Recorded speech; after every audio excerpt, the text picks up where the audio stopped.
നടനുമായി ഇടഞ്ഞ് അമ്പലപ്പുഴയിൽ സ്വതന്ത്രനായി മത്സരിക്കുന്ന G Sudhakaran പെരുന്നയിലെ NSS ആസ്ഥാനത്തെത്തി. രാവിലെ വെള്ളാപ്പള്ളി നടേശനെ കണിച്ചുകുളങ്ങരയിലെ വസതിയിലെത്തി സന്ദർശിച്ചതിന് പിന്നാലെയാണ് ജി സുധാകരൻ പെരുന്നയിലെത്തിയത്. അദ്ദേഹമായിട്ട് വല്ല ബഹുമാനപൂർവമായ സൗഹൃദമല്ലേ, വേറെ സൗഹൃദമല്ലല്ലോ.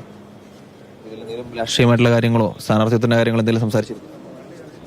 അതൊന്നും ഇപ്പം നിങ്ങളോട് പറയാൻ പറ്റില്ല. ഒരു പിന്തുണ പറഞ്ഞിട്ടുണ്ടല്ലോ.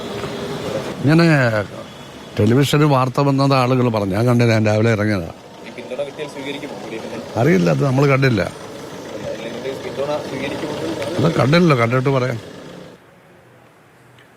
പ്രദീപ് ജോസഫ് വിവരങ്ങളുമായി. പ്രദീപ്, അമ്പലപ്പുഴയിൽ സ്ഥാനാർത്ഥിത്വം പ്രഖ്യാപിച്ചതിന് പിന്നാലെ നിർണായകമായ കൂടിക്കാഴ്ചകളാണ് ജി സുധാകരൻ നടത്തുന്നത്. സമുദായ നേതാക്കന്മാരുടെ ഭാഗത്തു നിന്നുള്ള പ്രതികരണം എന്താണ്? അങ്ങനെ എന്തെങ്കിലും സൂചനകൾ വരുന്നുണ്ടോ? വൈകിട്ട് ഏതാണ്ട് ഒരു 4:30 മണിയോടുകൂടിയാണ് ജി സുധാകരൻ ചങ്ങനാശ്ശേരി പെരുന്നയിലെ NSS ആസ്ഥാനത്തെത്തിയത്. NSS general secretary G Sukumaran നായരുമായുള്ള കൂടിക്കാഴ്ച ഏതാണ്ട് 15 മിനിറ്റോളം നീണ്ടുനിന്നു.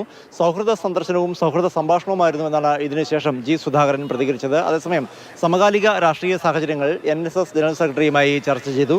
താൻ അമ്പലപ്പുഴയിൽ സ്വതന്ത്രനായി മത്സരിക്കേണ്ടി വന്ന മത്സരിക്കുന്ന സാഹചര്യവും NSS ജനറൽ സെക്രട്ടറിയെ അറിയിച്ചുവെന്നും ജി സുധാകരൻ മാധ്യമങ്ങളോട് പറഞ്ഞു. അതേസമയം കൂടിക്കാഴ്ചയെപ്പറ്റി മാധ്യമങ്ങളോട് കൂടുതൽ പ്രതികരിക്കാൻ NSS general secretary G Sukumaran Nair തയ്യാറായില്ല. എന്തായിരുന്നാലും സൗഹാർദ്ദപരമായ ഒരു കൂടിക്കാഴ്ചയായിരുന്നു എന്നാണ് ഇരുവരുടെയും ശരീരഭാഷയിൽ നിന്ന് മനസ്സിലാകുന്നത്. രാവിലെ കണിച്ചുകുളങ്ങരയിൽ വെള്ളാപ്പള്ളി നടേശന്റെ വസതിയിലെത്തി അദ്ദേഹത്തെയും ജി സുധാകരൻ സന്ദർശിച്ചിരുന്നു. അതിനുശേഷം ആലപ്പുഴയിലെ ചില പൗരപ്രമുഖരുമായി കൂടിക്കാഴ്ചകൾ നടത്തി. ഇതിനുശേഷമാണ് NSS ആസ്ഥാനത്തെത്തി ജനറൽ സെക്രട്ടറിയുമായി കൂടിക്കാഴ്ചകൾ നടത്തിയത്.